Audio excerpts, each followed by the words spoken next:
আজ তৈরি করে দেখাবো মিষ্টান্ন, যা কিনা আমাদের বাঙালিরা খুব বেশি পছন্দ করি স্পেশাল দিনে। ঈদ স্পেশাল এই ডেজার্ট হতে পারে, চাইলে এই রমজান ইফতারেও কিন্তু খেতে পারেন। ঠান্ডা ঠান্ডা এই ডেজার্ট খেতে দারুণ লাগে।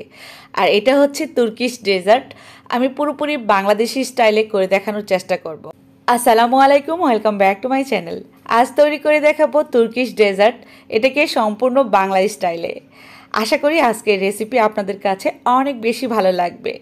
ভীষণ মজার এই ডেজার্ট অবশ্যই ঈদে অথবা রমজান ইফতারে তৈরি করে একবার হলো ট্রাই করবেন। প্রথমেই একটা বলে নিয়ে নিচ্ছি ফুটন্ত গরম পানি, টকবক করে ফুটতেছে ঠিক এমন গরম পানিটা নিব, কারণ এর মধ্যে আমি একটা স্লাইস রাইস নুডলস সেদ্ধ করে নেব। এটা 2 মিনিটের মধ্যে সেদ্ধ হয়ে যাবে। যদি আপনারা এই নুডলসটা দিতে না চান, সেক্ষেত্রে কিন্তু ম্যাগি নুডলস বা যে কোনো কোকোলা নুডলস আপনাদের পছন্দ মতো নুডলস নেবেন, সেটাকে একটু সেদ্ধ করে নেবেন আর কি, ফুটিয়ে, যেভাবে আমরা 2-3 মিনিটে চুলাতে ফুটিয়ে নিই। আর এই রাইস নুডলসটা নিলে এটা যেহেতু খুবই চিকন লাচ্ছি, সেক্ষেত্রে 2 মিনিটেই কিন্তু ফুটন্ত গরম পানিটা একটা বলে নিয়ে তারপর সেদ্ধ করে নিতে হবে। 2 মিনিট এভাবে রেখে দিলে এটা পুরোপুরি সেদ্ধ হয়ে যাবে। এবার পানি থেকে এটাকে আমি নিয়ে নিচ্ছি একটা ছাঁকনিতে, পুরোপুরি পানিটা ঝরে যাবে। একটা সাইডে রেখে দিব। এই নুডলস ব্যবহার করব আজকে এই ডেজার্টে। অনেক বেশি মজা হওয়ার জন্য আরও একটা উপকরণ ব্যবহার করব এই ডেজার্টে। 2 কাপ পরিমাণ পানি নিয়ে নিচ্ছি একটা পাত্রে। দিয়ে দিব 1/3 কাপ পরিমাণ সাবুদানা। এই সাবুদানাটা সেদ্ধ করতে সময় লাগবে 6 থেকে 7 মিনিট। এর মধ্যে সেদ্ধ হয়ে যাবে। তুর্কিশরা শুধু ময়দা কর্নফ্লাওয়ার দিয়ে এই ডেজার্ট তৈরি করে, আর আমরা যেহেতু বাঙালি সেই কথা মাথায় রেখেই মজার মজার হেলদি উপকরণগুলো ব্যবহার করার চেষ্টা করতেছি আজকের এই ডেজার্টে। এর জন্যই আমি বললাম যে এটা বাঙালি স্টাইলে তৈরি করে দেখাবো। অত্যন্ত সুস্বাদু এই ডেজার্ট। তৈরি করার পর আপনারা নিজেরাই বুঝতে পারবেন এটা কতটা সুস্বাদু হতে পারে। শুধু দেখতে থাকুন, আমি তৈরি করতে থাকি। সাবুদানা সেদ্ধ হয়ে গেছে, এই তো। এবার নামিয়ে ছেঁকে নেব। আর এটা যেহেতু অনেক গরম আছে, এক্ষেত্রে একটু ঠান্ডা পানি দিয়ে ধুয়ে নেবেন সঙ্গে সঙ্গে। সাবুদানাটা ঝরঝরে থাকবে, পুরোপুরি ঝরঝরে হয়ে যাবে ঠান্ডা পানি দিয়ে ধোয়ার পর। এবার চলে আসলাম ফাইনালি ডেজার্ট তৈরি করার জন্য। নিয়ে নিব 1/2 লিটার দুধ। 1/2 লিটার দুধ লাগবে এই ডেজার্ট তৈরি করতে। এই দুধটা চাইলে আপনারা লিকুইড গরুর দুধ নিতে পারেন বা পাউডার মিল্ক নিয়ে মিলিয়ে নিতে পারেন দুধটা। তবে আমি লিকুইড দুধ দিলাম, যে কোনো ব্র্যান্ডের দুধ নিতে পারেন। দিয়ে দিচ্ছি 2 টেবিল চামচ পরিমাণ ময়দা। এবার দিয়ে দিব কাস্টার্ড পাউডার 2 টেবিল চামচ পরিমাণ। এগুলোর পরিমাপটা আপনাদের পছন্দ মতো দিবেন, তবে বেশি দিতে যাবেন না। দিয়ে দিব 1/3 কাপ পরিমাণ চিনি। চিনির পরিমাপটা আপনাদের পছন্দ মতো দিবেন, যে যেমনটা মিষ্টি খেতে লাইক করেন। কর্নফ্লাওয়ার দিয়ে দিচ্ছি 1 টেবিল চামচ পরিমাণ। এবার দিয়ে দিব পাউডার মিল্ক, যেটা গুঁড়া দুধ, যে কোনো ব্র্যান্ডের পাউডার মিল্ক দিয়ে দিবেন 2 টেবিল চামচ পরিমাণ বা 1/2 কাপ পরিমাণ, পছন্দ মতো দিবেন, এতে করে দুধটা অনেকটা ঘন হবে। চিনির পরবর্তীতে চাইলে আপনারা কনডেন্স মিল্ক ব্যবহার করতে পারেন। এবার একটা হ্যান্ড উইক্সের সাহায্যে ভালোভাবে মিশিয়ে দিচ্ছি। এই পর্যায়ে চুলাটা অন করা ছিল না, কিন্তু ভালোভাবে মিশে গেলে চুলা অন করে দিব।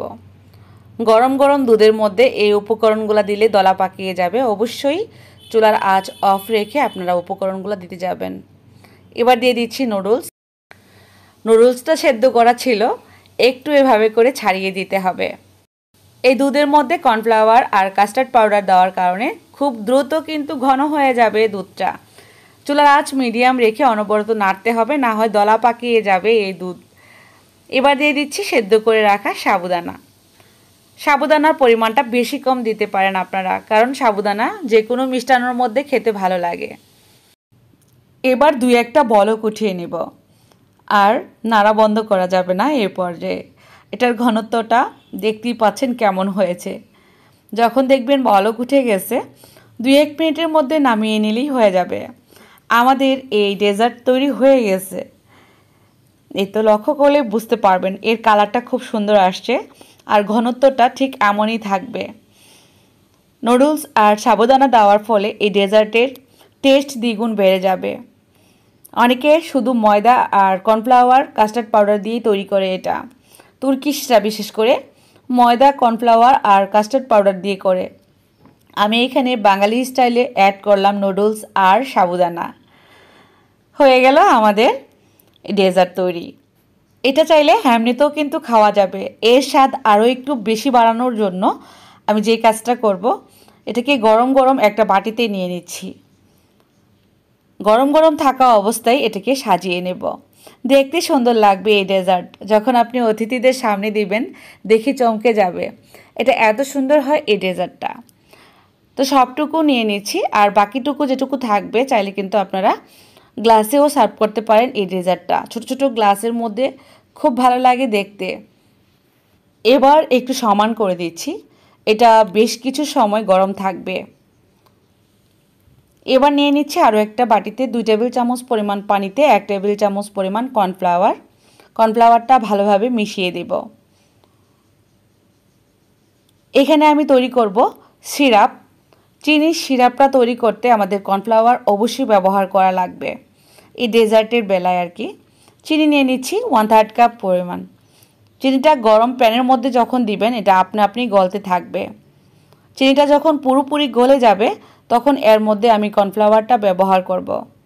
চিনিটা দেখতেই পাচ্ছেন অনবরত নাড়তে থাকতে হবে এই পর্যায়ে, না হয় কিন্তু একটা সাইডে হবে তো আরেকটা সাইডে হবে না, পুড়ে যাওয়ার সম্ভাবনা থাকবে।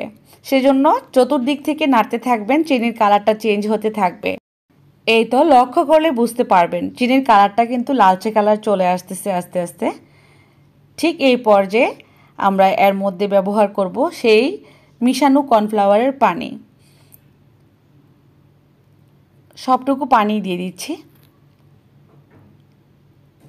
খুব সুন্দর একটা চিনির কালার চলে আসে, ক্যারামেল কালার, এটা আমরা সবাই জানি। এই তো এবার ভালোভাবে বলক উঠিয়ে নামিয়ে নিব। হয়ে গেল আমাদের চিনির সিরাপটা। এটাকে চিনির সসও বলা যায়। এভাবে করে আমরা এটাকে তৈরি করে নেব। ঠিক এভাবে করে ঘুরিয়ে ঘুরিয়ে দিয়ে দিলেই হবে। এটার কারণেই এটার টেস্ট দ্বিগুণ বেড়ে যাবে। তারপর নর্মাল ফ্রিজে রেখে দিয়ে আপনারা কিন্তু পরিবেশন করতে পারেন ঠান্ডা ঠান্ডা। চাইলে গরম গরমও খাওয়া যাবে, এটা কোনো সমস্যা নেই। এটা মিষ্টান্ন পায়েসের চেয়েও বেশি মজার হয়। আমি আরও একটা গ্লাসে নিয়ে নিয়েছিলাম কিছুটা পরিমাণ। এটা চাইলে আপনারা ছোট ছোট গ্লাসে সার্ভ করতে পারেন স্পেশাল দিনে। আবারও বললাম, এখন আমি কিছুক্ষণ ফ্রিজে রেখে দিব। ফ্রিজ থেকে নামিয়ে আমি একটু ভেতরটা দেখাবো কেমন হয়েছে। তো আমি একটু খেয়ে দেখাচ্ছি আপনাদেরকে। আর আমি তো আশা করব আপনাদের কাছে আমার আজকের রেসিপি অনেক বেশি ভালো লেগেছে। ভালো লাগলে অবশ্যই কমেন্ট করে জানাবেন। চ্যানেলটাকে সাবস্ক্রাইব করার অনুরোধ থাকলো। আজ বিদায় নিয়ে নেব। সবাই ভালো থাকবেন, সুস্থ থাকবেন। আর লোভনীয় এই ডেজার্টটা যেতে যেতে বলবো ট্রাই করবেন। তাহলে বিদায়, আল্লাহ হাফেজ।